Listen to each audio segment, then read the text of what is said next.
Bismillahirrahmanirrahim. Assalamualaikum warahmatullahi wabarakatuh. Alhamdulillah hamdan katsiran thayyiban mubarakan fih kama yuhibbu rabbuna wa yarda. Ashhadu an la ilaha illallah wahdahu la syarika lah wa ashhadu anna Muhammadan abduhu wa rasuluh, amma ba'd. Kaum muslimin wal muslimat dimanapun Anda berada, alhamdulillah kali ini kita akan gunakan kesempatan yang kita miliki untuk mempelajari salah satu ilmu yang sangat mulia, yaitu ilmu tajwidul Quran, ilmu yang membahas tentang hukum-hukum yang berkaitan dengan tata cara membaca Al-Quran. Insyaallah pertemuan yang pertama kita akan mulai dengan membahas hukum nun sukun atau tanwin. Hukum nun sukun atau tanwin. Naam. Di sini nun sukun atau tanwin memiliki hukum yang sama dalam membacanya. Perbedaan nun sukun dengan tanwin itu adalah pada yakni penulisannya atau dalam bentuknya. Nun sukun adalah nun, huruf nun yang disukun, yang berharokat sukun atau disukun. Bahasanya nun yang mati, diberi harokat mati, sukun. Sedangkan tanwin adalah suatu harokat tertentu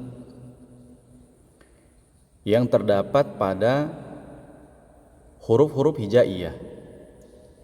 Semua huruf yang berharokat tanwin, maka huruf tersebut cara pengucapannya adalah diberi hukum dengan hukum nun sukun atau tanwin.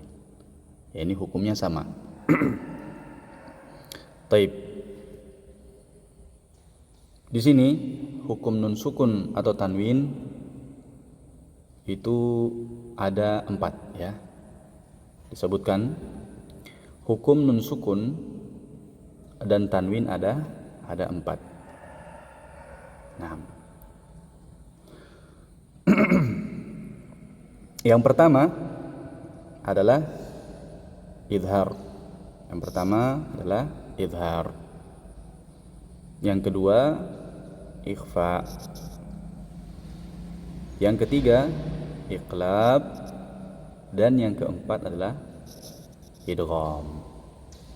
Nah, ini istilah-istilah di dalam hukum nun sukun atau tanwin. Taib. Jadi saya ulangi, hukum nun sukun atau tanwin itu ada 4 tadi ya. Ada 4. Ini perlu dihafal. Jadi huruf nun sukun atau tanwin itu ada 4. Kalau kita boleh tulis seperti ini ya. Jadi nun sukun yaitu huruf nun yang disukun. Ini namanya nun sukun. Sedangkan tanwin itu adalah harokat. Harokat tanwin. Misalnya huruf fathah, harokat fathah yang ditanwin, atau kasroh yang ditanwin, atau dhammah yang ditanwin. Makanya namanya tanwin semua. Kalau dia hurufnya huruf ba, maka bunyinya ban. Di sini bunyinya ban. Ya. Kalau dia di kasroh bunyinya bin. Maka di sini bunyinya bin. Kalau dia di dhammah, ba-nya bunyinya bun. Nah, harokat ini namanya tanwin. Yang dimaksud di sini tanwin. Hukumnya sama. Tanwin demikian pula nun sukun itu hukumnya sama, yaitu apa? Idhar, ikhfa, iqlab dan idgham. Baik. Kita bahas yang pertama, yaitu hukum nun sukun atau tanwin yang diistilahkan dengan izhar. Nah, apa izhar? Barakallahu fikum. Izhar yaitu disebutkan di sini apabila nun sukun dan tanwin bertemu dengan salah satu dari 6 huruf halqi. Ya, di sini perhatikan apabila nun sukun atau tanwin, ya, atau nun sukun dan tanwin bertemu dengan salah satu dari 6 huruf halqi. Nah, di sini ada nama istilahnya huruf halqi. Kita nanti harus tahu apa itu huruf halqi. Jadi kalau diartikan halqi, ini halq itu artinya tenggorokan, ya. Ya, ini huruf-huruf yang keluar dari tenggorokan. Halqi itu nama untuk makhraj. Ya. Nah, 6 huruf halqi itu apa saja? Nanti kita harus tahu. Apabila nun sukun dan tanwin bertemu dengan salah satu dari 6 huruf halqi, maka nun sukun atau tanwin dibaca jelas. Nah, ini yang diistilahkan dengan izhar, yaitu dibaca jelas. Nah, maksudnya dibaca jelas gimana? Dibaca jelas. Nah, di sini perhatikan, jelas di sini adalah tidak disamarkan. Jadi bacanya tidak disamarkan, yaitu huruf nun sukunnya tidak dibaca samar-samar. Misalnya dibaca samar-samar itu begini, ya, yang misalnya. Nah, itu dibaca samar. Ya, izhar tidak dibaca samar seperti itu. Dan tidak pula dilebur, tidak dilebur. Ya, ini nunnya hilang, enggak. Ya, atau istilahnya diidgham. Nah, berarti izhar itu jelas, nunnya dibaca jelas. Huruf halqi ada 6. Huruf halqi ada 6. Ya, ini perlu dihafal juga. Ada 6, yaitu yang pertama huruf hamzah, yang kedua ha, ketiga ain, 4 ha, 5 kha, ke-6 ghain. 6 huruf ini dinamakan dengan huruf halqi karena semua keluar dari tenggorokan. Keluar dari tenggorokan. Apabila nun sukun atau tanwin bertemu dengan salah satu dari 6 huruf ini, maka nun sukun atau tanwin dibaca jelas. Baik, di sini saya berikan beberapa contoh-contoh untuk lebih bisa memahami pembahasan izhar. Contoh yang pertama yaitu huruf nun yang disukun. Sini perhatikan, nun disukun, ya, bertemu dengan huruf apa ini? Huruf hamzah. Perhatikan, nun yang disukun bertemu dengan huruf hamzah. Huruf hamzah. Bagaimana cara pengucapannya? Maka nun ini dibaca jelas, dibaca izhar karena bertemu dengan huruf halqi, yaitu huruf hamzah. Maka tidak boleh dibaca samar, ya, harus jelas. Kita baca man, ya, di sini man dibaca jelas, tidak dibaca samar. Sehingga cara membacanya kita hapus dulu. Waman, gitu ya. Waman asdaqu. Naam. Seperti itu. Waman asdaqu, ya, dibaca jelas. Tidak boleh waman gitu atau dibacanya hilang. Wama as. Misalnya ini contoh. contoh yang salah ya. Nah, sehingga harus sekali lagi dibaca jelas.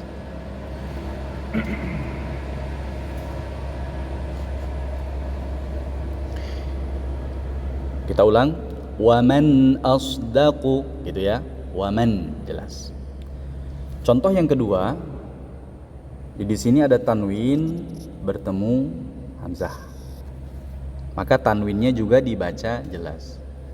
Nasihun, hun harus jelas. Nasihun aminun, gitu ya. Nasihun aminun, tidak boleh dibaca nasihun, nah samar, tidak boleh dibaca samar. Baik, nasihun aminun, seperti itu. Barakallahu fikum. Contoh yang ketiga, di sini huruf nun sukun, ini ya, nun sukun bertemu dengan ha.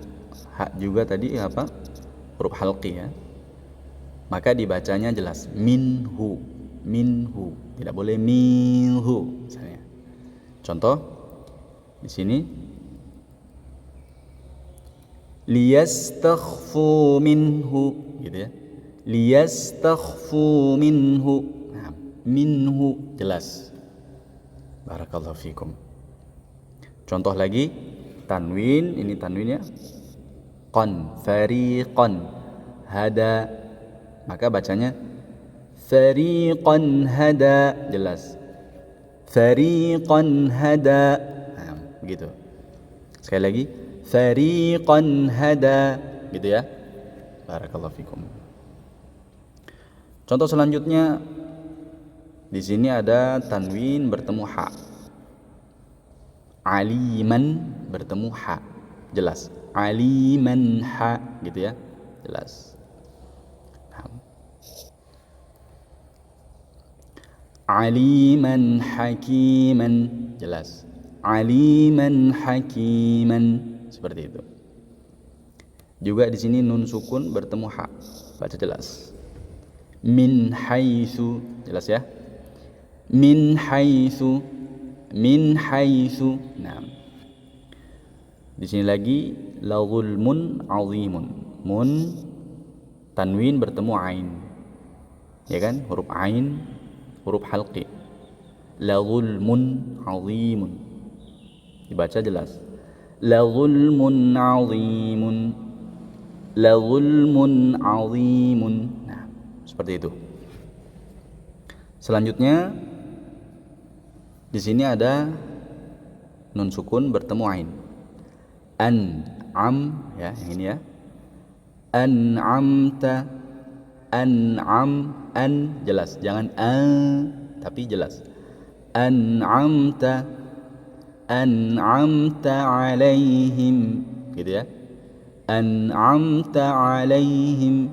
Nah. Kemudian contoh lagi, nun sukun bertemu kha.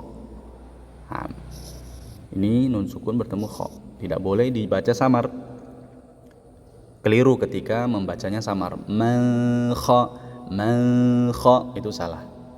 Jadi harus jelas. Man kha, man khasyiyar rahmana, gitu ya. Man khasyiyar rahmana. Nah, selanjutnya di sini ada tanwin bertemu kha juga, jelas harus dibacanya. Lin kha, nakhlin khawiyatin, nakhlin khawiyatin, gitu ya, baca jelas. Nakhlin khawiyah. Taib. Kemudian nun sukun, ya, nun sukun itu, ini nun sukun maksud saya, bertemu ghain, maka nun sukunnya jelas. Nah, ini yang sering ya, seringnya para pembaca membaca nun sukun dengan ikhfa, disamarkan. Min ghillin, gitu. Itu salah. Ghain salah satu dari huruf halqi, maka nun sukun harus dibaca izhar, dibaca jelas. Sehingga cara membacanya min, gitu. Min ghillin, min ghillin ikhwanan, min ghillin ikhwanan, gitu ya. Jelas, jangan min ghillin, itu salah. Itu salah. Terakhir ada tanwin, huruf ba yang ditanwin bertemu dengan ghain. Ini juga harus izhar. Adzabun ghalidun. Adzabun ghalidun. Adzabun ghalidun, ya, seperti itu. Dibaca izhar. Jangan adzabun ghalidun. Nah, itu salah. Barakallahu fikum. Insyaallah pada pertemuan selanjutnya atau pada kesempatan selanjutnya kita akan masuk ya pada hukum yang kedua, yaitu ikhfa. Jadi idhar sudah. Insyaallah pertemuan selanjutnya kita masuk pada ikhfa. Sampai sini pertemuan kita. Mudah-mudahan pelajaran kita di kesempatan kali ini bisa difahami dan tentunya bisa diamalkan untuk membaca kitabullah, ya, membaca ayat-ayat Allah Subhanahu wa taala. Wa akhiru da'wana anil hamdulillah. Subhanakallahumma bihamdik asyhadu an la ilaha illa anta astaghfiruka wa atubu ilaik. Wassalamualaikum warahmatullahi wabarakatuh.